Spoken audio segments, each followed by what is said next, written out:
Assalamualaikum warahmatullahi wabarakatuh. Perkenalkan, nama saya Minarti dari kelas 11 IPA 2 dengan nomor absen ke-13. Pada video kali ini, saya akan meresensi salah satu novel dari penulis terkenal Asma Nadia yang berjudul La Tahzan for Hijabers.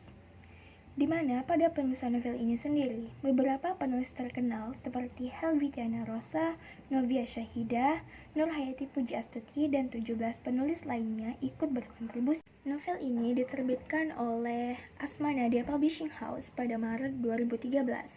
Novel ini memiliki ketebalan kurang lebih 1,5 cm dengan ukuran 20,5 cm kali 13,6 cm. Novel ini terdiri dari 280 halaman yang dilengkapi dengan 25 cerita pendek di dalamnya.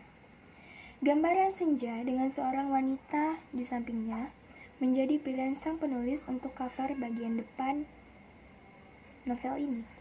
Sedangkan untuk bagian belakangnya diisi dengan sinopsis singkat yang akan saya bacakan. Ibu menarik jilbab saya hingga terlepas.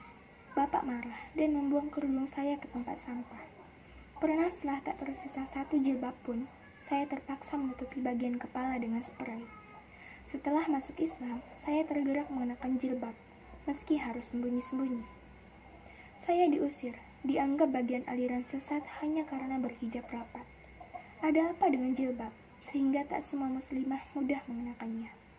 Padahal ia hanya sepotong kain, terbilang ringan, hanya kebetulan menutupi bagian kepala, dan disertai komitmen menutup aurat.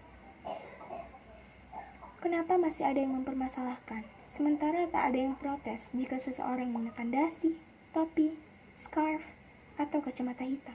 Apakah kerugian membiarkan seseorang mengenakan busana muslimah? Berliku dan panjang perjuangan banyak muslimah saat hidayah mengetuk dan hasrat untuk taat tak terbendung.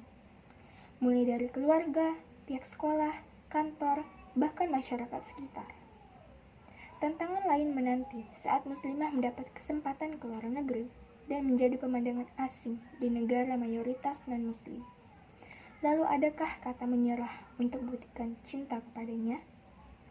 La Tahzan for Hijabers, sebuah buku yang layak menjadi kado bagi muslimah mana saja, baik sudah berjilbab, terselip keinginan dan niat, ataupun justru sedang dalam keraguan untuk membuka kerudung karena banyaknya gempuran iman.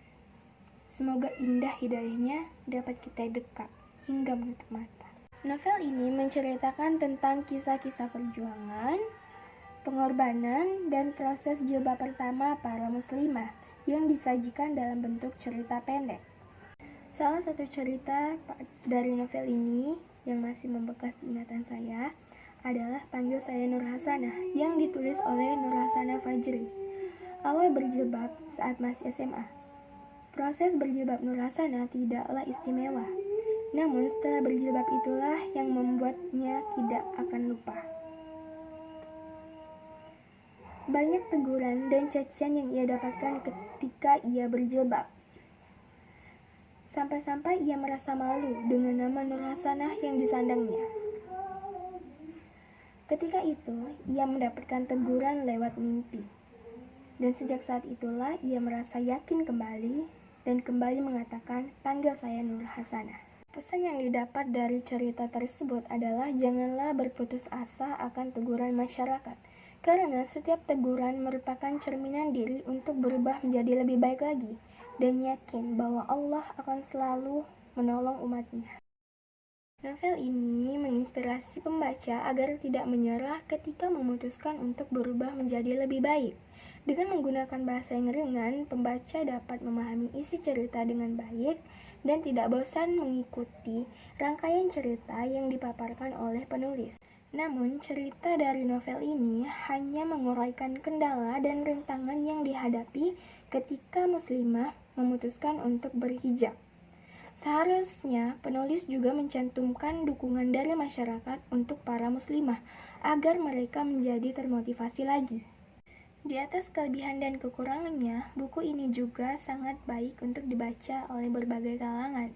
Tidak hanya muslimah, namun laki-laki juga bisa ikut membacanya, agar mereka dapat memberikan nasihat, dan motivasi kepada ibu, adik, dan kakak perempuannya dalam mengenakan pakaian muslimah. Seperti kata Asma Nadia dalam tulisannya, jilbab bukanlah hambatan bagi muslimah untuk mengembara di buminya yang luas.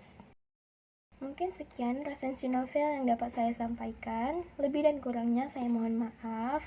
Saya ucapkan wassalamualaikum warahmatullahi wabarakatuh.